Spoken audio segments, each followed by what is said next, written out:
अस्सलाम वालेकुम नाजरीन। आज का जो टॉपिक है ये म्यूज़िक के रिलेटेड है, बट टॉपिक शुरू करने से पहले ही मैं माजरत खा हूँ। वो इसलिए कि जो ये टॉपिक है ये कुछ लोगों के लिए पसंदीदा तो हो सकता है, बट बहुत सारे लोगों के लिए ये नापसंद भी हो सकता है। वो इसलिए कि हमारे समाज में म्यूज़िक एक आम बीमारी है, एक ऐसी बीमारी है जिस बीमारी की लग लग चुकी है हमें। मुसलमानों में इस म्यूज़िक को आम किया गया है, बल्कि इस म्यूज़िक को आजकल गुनाह की तो दूर की बात है, बल्कि एक इंसान अपने बाप के सामने, अपने बहन के सामने, अपने घर वालों के सामने, दोस्त अहबाब के सामने म्यूज़िक को सुनता है।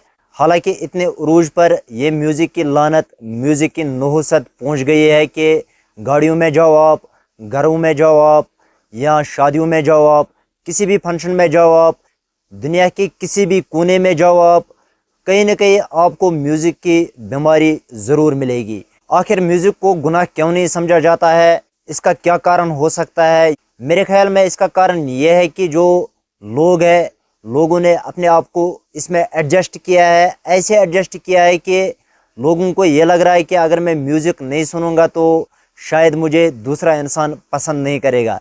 बट ऐसा बिल्कुल भी नहीं है कि अगर आप म्यूज़िक नहीं सुनोगे तो आपको कोई प्रॉब्लम नहीं होगी। अब सवाल यह है कि आप कैसे छोड़ सकते हो ये म्यूज़िक, आपको इससे कैसे छुटकारा मिलेगा।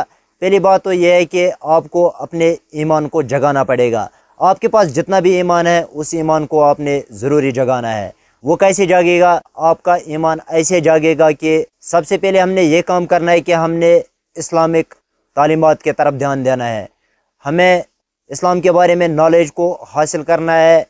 ये समझना है कि इस्लाम म्यूज़िक के बारे में क्या कहता है, इस्लाम में म्यूज़िक के बारे में क्या हुक्म है। जब हम ये समझेंगे कि इस्लाम में म्यूज़िक के बारे में क्या हुक्म है, तो अगर हमारे पास ज़रा सा भी ईमान होगा तो हम म्यूज़िक के तरफ कभी जाएंगे भी नहीं। जाने की तो दूर की बात है, अगर कहीं कोई म्यूज़िक सुन रहा होगा तो आप उस रास्ते से गुज़रना पसंद नहीं करोगे।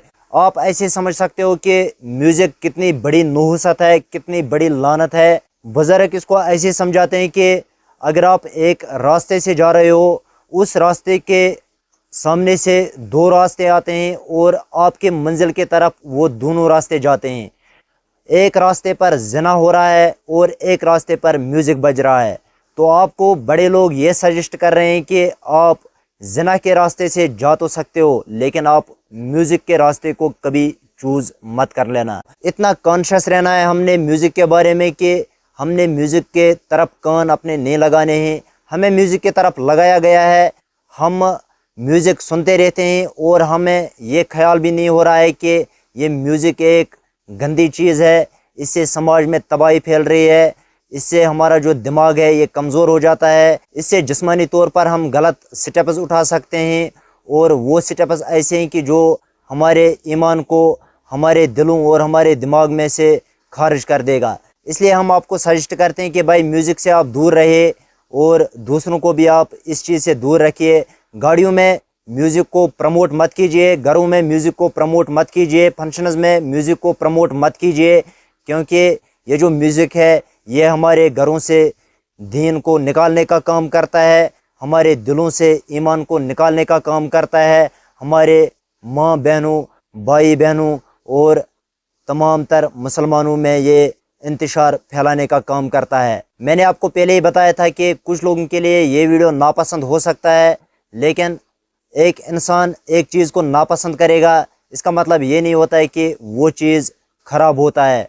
बट एक चीज़ इंसान पसंद करता है इसका मतलब ये भी नहीं होता है कि वो चीज़ अच्छा होता है। इसलिए हमें ये चीज़ समझना चाहिए कि हर तरह से इस्लाम को ख़त्म करने की कोशिश की जा रही है, लेकिन इस्लाम कभी भी ख़त्म नहीं होगा। ये ख्वाब देखने वालों का ख्वाब ही रह जाएगा। बट हम मुसलमानों को चाहिए कि हम भी अपने दीन इस्लाम को हिफाजत करें, अपने दीन इस्लाम का तहफ़्फ़ुज़ करें, ख़ासकर अपने ईमान का तहफ़्फ़ुज़ करें, अपने ईमान को बचाए। जितना भी ईमान हमारे पास है उस ईमान का आप हिफाजत कीजिए, पूरा पूरा दीन में आने की कोशिश करिए। आप हर इंसान के पास ईमान होता है, बस ईमान को जगाने की ज़रूरत होती है, ईमान को मज़बूत बनाने की ज़रूरत होती है। ईमान पर कंसंट्रेट कीजिए।